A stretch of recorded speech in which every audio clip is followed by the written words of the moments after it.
you doing? Welcome to another video. Halloween. It's going to be fun. I've got my friend here, David, and we're going to be talking about some creepy stories today. So buckle up. Let's have some fun tonight, eh?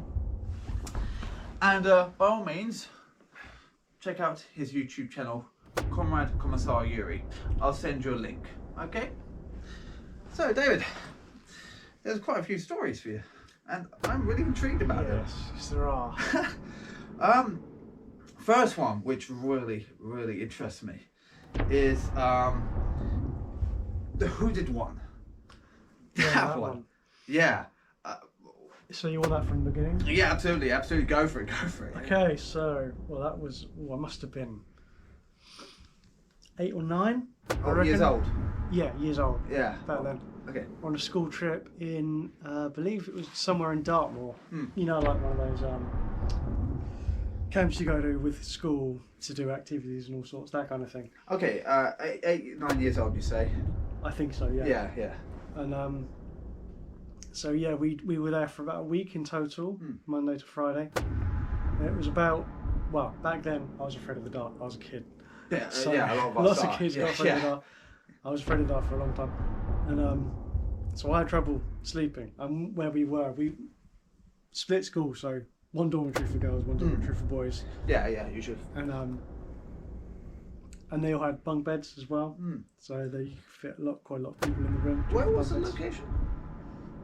In Dartmoor. Dartmoor, okay. Precisely, I don't know. That already sounds creepy to me. Get the camera on my face. And yeah, so the main story is, I think it was about Wednesday or Thursday night. Actually, yeah, I'm thinking Wednesday. Midweek. I'm having trouble sleeping the whole time because of the because of the dark. Yeah, was this the first time you went away from your house? Don't think first time. No. It's just probably my first time in Dartmoor. Okay, and were you having trouble sleeping yourself? Yeah. Was this every night, or was this particular night? Every night there. Every night there. One as a kid, afraid of the dark, going yeah, to fair enough. Yeah, also not being in my own bed at home. Being in your bed. Many they weren't strangers to you. You knew everybody though. Yeah. So my whole It's just night time was my whole class group. Yeah. So yeah, so I was having trouble sleeping. No one else really was, but I mean, if they were, they didn't tell me. I didn't tell anyone. I didn't see the point. And yeah, so about midweek, I think my bed. I was in the top bunk of my bed, beside the wall, looking into the middle of the room. And from out of the darkness, I'm just there, awake because I can't sleep. I think it's about 3 a.m. or just after 3 a.m. This happens. I suddenly see like a hooded figure with a cloak, just a dark cloak shape, materialise out of the darkness. That's really creepy. And yeah. Did you're fully awake right there now? And, yeah, I was fully awake. And you just go, like you say, just saw it. Would you say materialise? It was like the only thing I can like it to is if you've seen Lord of the Rings when the Nazgul appear on Weathertop. Oh, do you mean the guys in the cloaks and blackness and you can't... So from Weathertop, and there's the dark, and then it emerges from the darkness. It was kind of like that. That's the closest thing. I mean, when I saw that film, I freaked out a little bit. Oh, yeah. Wow. So, so yeah, it was pretty much like that. Yeah. And then for ages, it was like he knew I was awake and he'd seen me seeing him. So it felt for me like a long time. Was it staring at each other? Yeah, staring at you. Yeah. Wow.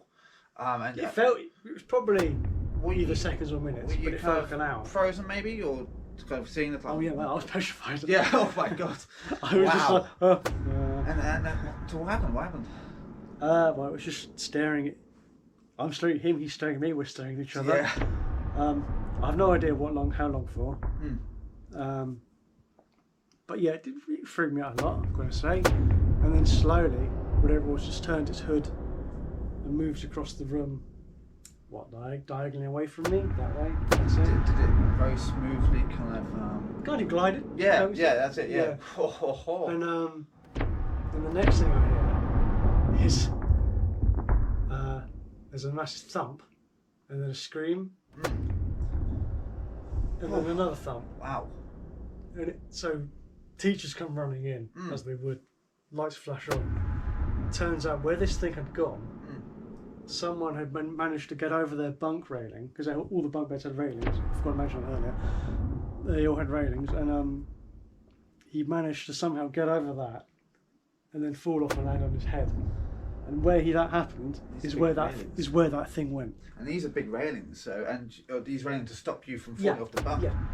And you So he had must to have lift somehow it, climb over it or been lifted or over. lifted out or something. And I mean, you're thinking like, you know, ghost or poltergeist, not poltergeist, because poltergeist generally. Well, poltergeist, they can move stuff. Yeah, They move but some sort of phantom or something. Yeah. Because unfortunately you don't actually remember. You said you don't remember what the place was called, but this only happened one night. Was this by chance? You said through the midweek, so you had many more nights. I had another night to go. How did you feel after that? I mean, I wasn't going to sleep. No, fair enough. I was already not sleeping. I wasn't going to sleep. I know, typically not going to sleep because I was dealing with this situation. Yeah. And but I was because of what I'd seen and because of how people usually react to stuff like that, I told no one. Because ridicule and all that. Yeah. You don't want to keep it to yourself. And did you keep thinking? In the morning, did you ever think, was that a dream or was that? But then I suppose, I 100% believe. But then again, now I think about it, with other people dealing with it, I guess lots of people. Because it's only in the years since have I learned about shadow people. Yeah, I guess in a sense with that one, I'm thinking. Obviously, no one else knew what it was. Yeah. They just knew he flipped over the bed. Yeah. But you actually saw what it was. All I can say is because it was in the dark and in the corner of the room. Yeah, and it's kind of so from where my bed was. Once it had gone that way and out of my view, I couldn't see it. You ever seen BFG? Yeah. It kind of idea if everyone's ever seen the BFG film. Big Friendly Giant. Yeah. There's the cartoon. That's it. Yeah. Cartoon Big Friendly Giant. He kind of materialises in the street in a certain degree before he takes away the little girl. And it kind of reminds me of that, kind of this materialising image of this person kind of coming from nothing. But that's kind of what I got in my head. The only way I can see it is 1 minute it was just natural dark. Yeah. And then there's this immense dark shape within the natural dark. Which was totally black, and you could see a different contrast between the two. Yeah, kind of a different kind of shade, I suppose, in a certain sense. Just like a massive. At the time, I was thinking Grim Reaper, because that's what that's the only concept I had of a cloaked figure. Yeah. And, that's one story. That's one story. Well, that is an incredible story, and even today, I've told other people, and I've looked at that and I thought, wow, it's the only word to express. And obviously you got it clearly in your head. And even today, to this day, I remember. Yeah, you're still scratching your head going, was it? You're trying to think, if I would go back in time now, myself now, would I be able to identify it more, have a bit more clear idea? But then more you think, well, it is what it was. You saw what you saw. Well, the main thing that got me was it saw me. Yeah. I saw it. Yeah. We were staring at each other for however long it was. But obviously it decided to not do anything to me and go off to someone else. Yeah. So, wow. Well, that's the first story, but there's also a couple other short ones. The other one was when you said you were at a castle, I think. Was it something to do with hearing your dad's voice, I believe? Oh no, that's a hotel. Hotel, was it? Yes. So what happened with that one? Okay. That's quite interesting. Staying, oh god, which country was it in? I can't even remember. Not important. Yeah. It was a hotel in another country. That's what I need to know. So I was because I had a separate room for my parents. I think we were different levels. So I was on one floor below. They were a couple of floors above because, I don't know, the hotel screwed up. But back then I must have been about 15, 16, something like that.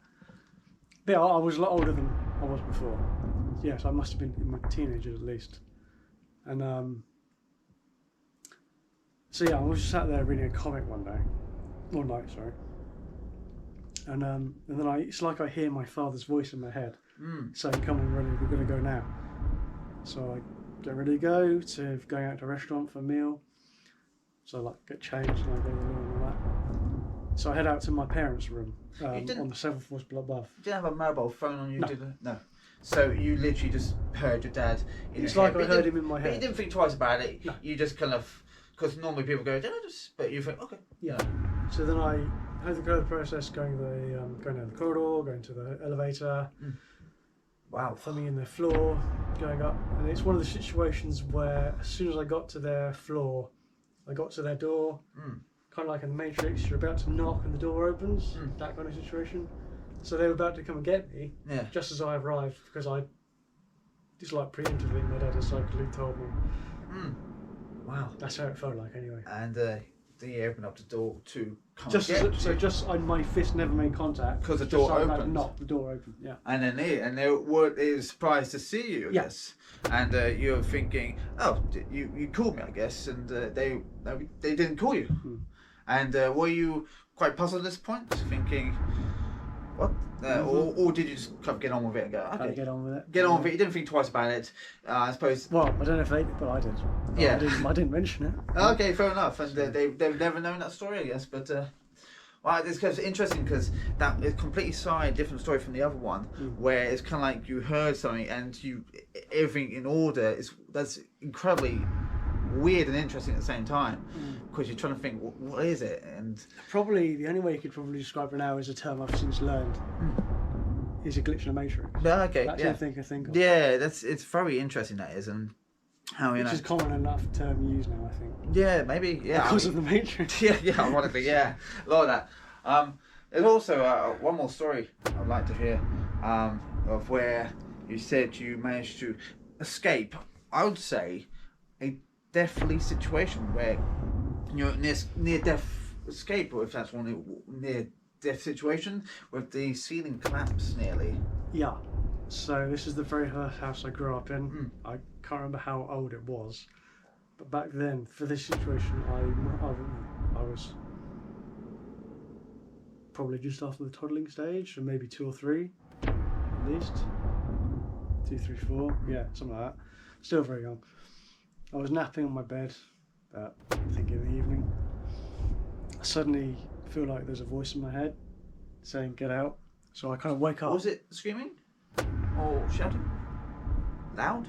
Or whisper? Or it's really hard to say. It was more like shouting, but it's not stuff I heard. It's stuff like it was just in your head. Heard in my head. Yeah. Okay. It's really hard to describe. So it woke me up, and I'm just like. Oh, so you're asleep at that point? Yeah, I was napping. Oh, napping. Okay. Yeah. So then I was just like. And it was saying, "Get out, get out." But then it kept getting worse and worse. Also, get out, or something like that? Yeah. Get out now is what I kind of heard in my head. Wow. So I slowly got off the bed, patted to the door. No sooner had I gone through the door frame, the ceiling collapsed right ceiling collapsed, and it went onto your bed, or was it the whole ceiling? The whole ceiling collapsed right on the bed. Wow. And had you been there at that moment? Well, I probably would have crushed. Yeah, that's it. You crushed. Because it was stuff from the attic. So not only was the ceiling, but everything on top in the attic. I think so, yeah. Collapsed. Yeah, crushed. Yeah. Everything, heavy stuff. I can imagine being. I don't know what's up there, but I can imagine a lot. All collapsed, and the fact that you you say it kind of repeated itself quite a few times before you took action, or did you immediately take action? No, it had to. Keep yelling at me. So you kind of ignored it for a short period of time. Well, I was kind of like, what the hell? What in 3-4-year-old brain, equivalent of what the hell? Yeah. What woke me up?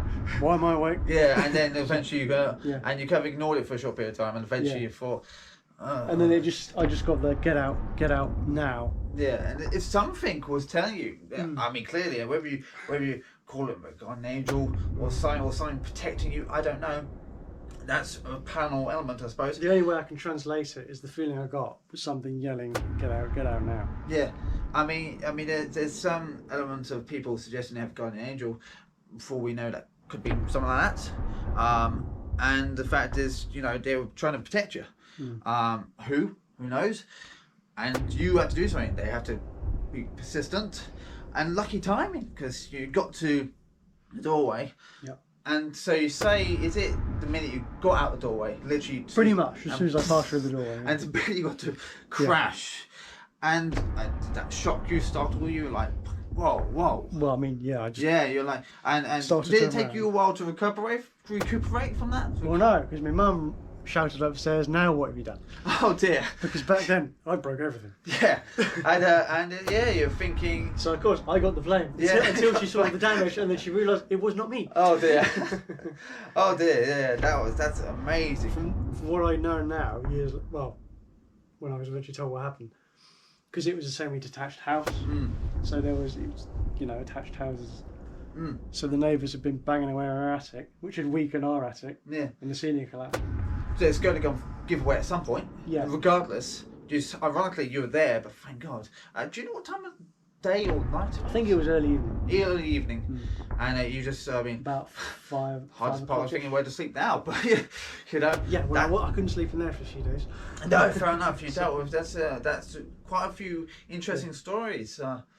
Thank you very much. But on the note of it could be guardian angel, yeah. Or I've learned since that the human bodies are very good at picking up. I don't know what they call them exactly, but like reverberating signals.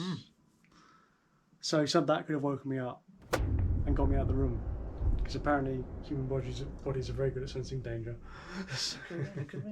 We all have mysteries in our life that we can never really ever solve. And these will be the stories in your head which you can repeat over and over again, and to me that's just amazing. So thank you very much for telling these stories. That's absolutely amazing. My stories. Thank you very much for joining us. That was my friend David. Please go and support him on his channel, ComradeCommissarYuri. I'll send you a link. And thank you very much. Happy Halloween. Like and subscribe. Thank you. Take care.